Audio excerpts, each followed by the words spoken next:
In this lesson, we're going to learn about slope, parallel lines, and perpendicular lines. So the first thing we're going to talk about are parallel lines. So remember, parallel lines are two lines that never cross. So think railroad tracks, two lines that will never intersect, but they'll go on forever if they're parallel. So parallel lines are going to have equal slopes or the same slope.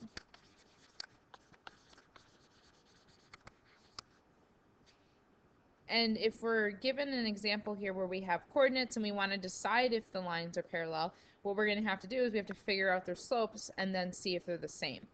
So this symbol right here means parallel. So if you look, it kind of looks like two parallel lines, or it does look like two parallel lines, or it looks kind of like a slanted 11. So the symbol for parallel looks like a slanted 11 or two parallel lines. So two lines that never cross. So the first thing we're going to do here is we're going to find the slope of each of these. So AB is going to be the first line we're going to find the slope of. So that means we're going to be using these coordinates, A and B. So recall that our slope formula here, or M, is equal to the rise over the run if you're on a graph, or the change in Y over the change in X. You can also think of this as Y2 minus Y1 over x2 minus x1. So those are all different ways that you could write slope. So that's something that you would have to know. There's your slope formula. So then from here, if I want to find the slope of AB, so notice how I'm writing this. I'm using M for slope, and then the subscript here is AB. That's why that's smaller. So that means you know that I'm finding the slope of segment AB, or of line AB. So now I can go ahead and plug in my coordinates.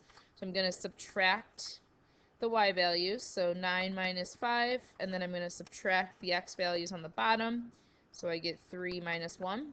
Subtract those, we get 4 on top, 2 on the bottom. Go ahead and simplify, so 4 divided by 2 is going to give me 2. So we have a positive 2. So now we're going to do the same thing, but for CD. So again, the slope of CD, CD is the subscript because that's what I'm finding the slope of.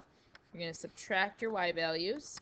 So 6 minus 2. And then on the bottom, I have 4 minus 2. So up top, subtract that, I get 4. On the bottom, I get 2. And I end up with 2 when I divide. So therefore, since my slopes are the same, I can say that the lines must be parallel. So I can say AB is parallel to CD because their slopes are equal. So that would be the conclusion. The next example is now what happens when we have the equation of a line, and we want to make sure that this new equation that we're going to find is parallel to this original equation, and it has to pass through this point. So the first thing you have to do if you're going to write the equation of a line, there's two methods for equations of lines. So let me just kind of write that first. So when we're talking about equations of lines, we have two formulas. We have one, which is your most common form, the y equals mx plus b. So this is called slope-intercept form.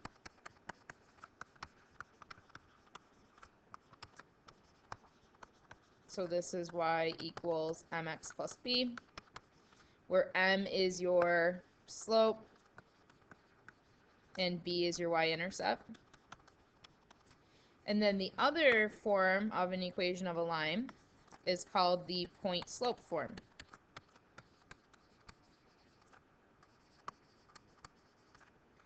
So this format is y minus y1 equals m times x minus x1.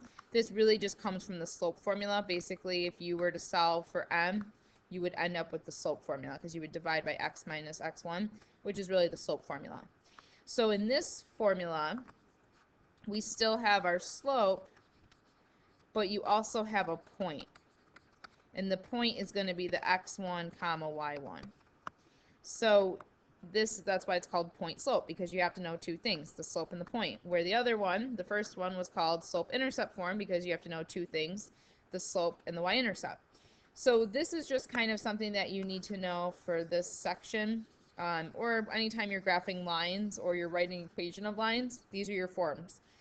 So for this example, if I'm going to write the equation of a line, no matter what I do, each equation requires you to know the slope. So I have to find the slope. The next thing that we have to satisfy is that it has to pass through this point. So that means I actually know the point. So that really means if I know the slope and I know the point, I can plug into point slope form to write an equation. So my very first step to solving this problem is going to be to go ahead and to find the slope, because regardless, you always have to know the slope.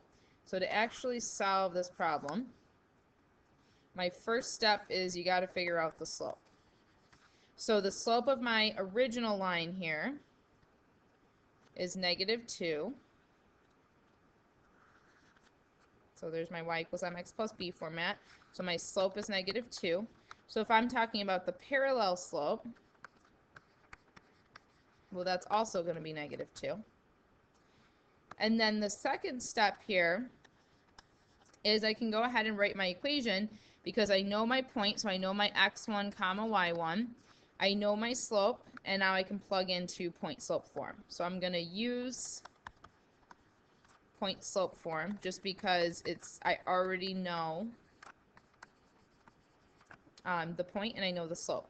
So we're going to take y minus y1 equals m times x minus x1. We plug in. So we're taking our slope, plugging it in, and we're taking our point and we're plugging it in. So I have y minus 3 equals -2 as my slope, x minus 2 for my point. And now from here, you're going to just simplify this, because typically, like, this is an answer. You might see answers like that, but other times we might actually reduce this and get this into y equals mx plus b form. So in order to do that, I'm going to go ahead and distribute that negative. So I'm just going to rewrite it over here. So I have y minus 3 equals -2x plus 4. And then we're going to go ahead and add 3 to both sides so that we get y by itself. So I end up with y equals -2x plus 7. So there's my answer. So that's the equation of the line. Now this equation's in slope-intercept form, where this first equation was in point-slope form. They're equivalent to each other, so that's important to know. It's just point-slope form's easier to get to when you know the point and you know the slope. Now the other option for doing this is to graph it. So on a graph, if I know that my slope is -2 and I know that I have to pass through this point, what you can do is you can start at that point. So if you started at 2, 3, and then you count your slope. So your slope was -2. So -2/1, which really means down to right 1. So if you start there, you go down to right 1, down to right 1, and you can continue this until you get the y-intercept. So the y-intercept, I'm going to have to go the opposite direction. And when I do that, I now have my y-intercept is at +7. So since I know the slope and I know the y-intercept, I would be using slope-intercept form to write the equation. So y equals -2x plus 7. So that jumps right to the answer. This is definitely quicker if you have the graph. However, you're going to sometimes find that your y-intercepts are going to be fractions. So that's why we always have the algebraic way as a backup method. So I can go ahead and connect these points. There's my line. There's my equation for it. So that's kind of the process. So you either are going to use point-slope form if you have the point and the slope, or you're going to use slope-intercept form when you know the y-intercept and you know the slope. So either way, you always start with the slope and then go from there with which equation you're going to use. So we're going to see a similar one of those, but it's going to be with perpendicular lines. So first thing you have to know is about perpendicular lines. So perpendicular lines are lines that cross and form right angles. So it looks like this. The symbol for perpendicular looks like an upside down T. So you have your right angles, basically, is what it's representing. And the slopes of perpendicular are always going to be negative reciprocal. So perpendicular lines have what we call negative reciprocal slopes. So what that means is you're really just going to flip and negate. So flip is the reciprocal part. Reciprocal means you flip a fraction. And then negate means the negative part. So you're going to switch the sign. So if it's positive, it becomes negative. If it's negative, it becomes positive. So for example, 3, so let's just 3 over 4, and negative 4 over 3. Those are flipped and negated. Another example would be if I had 2.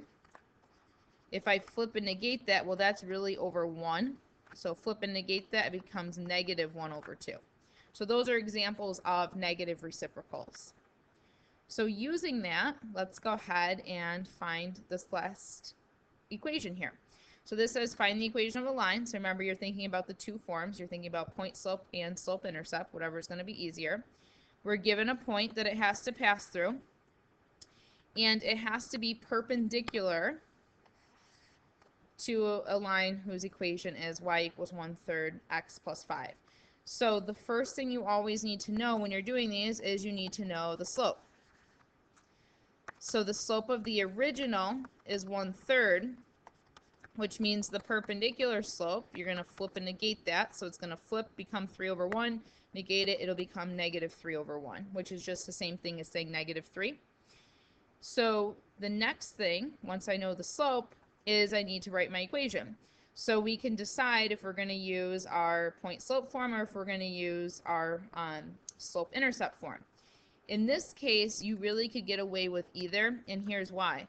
If you look at the point, this is actually the y-intercept. If I go and plot that point, 0, 5, so 1, 2, 3, 4, 5, see how that is the y-intercept? So you really could get away with just using this slope and your y-intercept and plugging into y equals mx plus b. So I could use negative 3 as my slope. So let me write the equation first. Y equals mx plus b. And then my y-intercept is just 5. Because the x value is 0, that's really the y-intercept. So there's your answer. You could get away with just doing that. The other option would be to use point slope form. So you could also use point slope,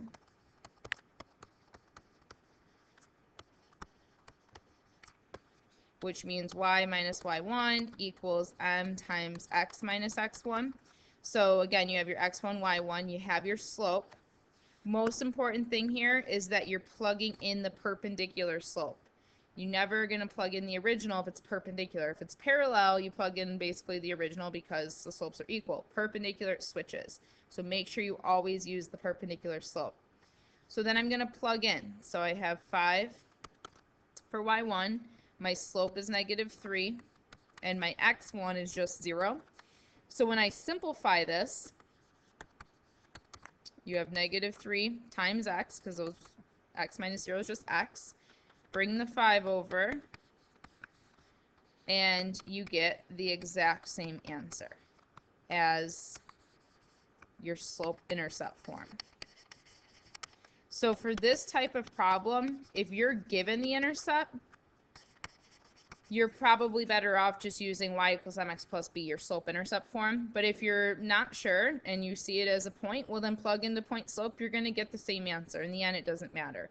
And then remember, you could also do this graphically. You start at your point and you count your slope, so down 3 over 1, down 3 over 1, until you get to your y-intercept. But in this case, I plotted my point and it was the y-intercept.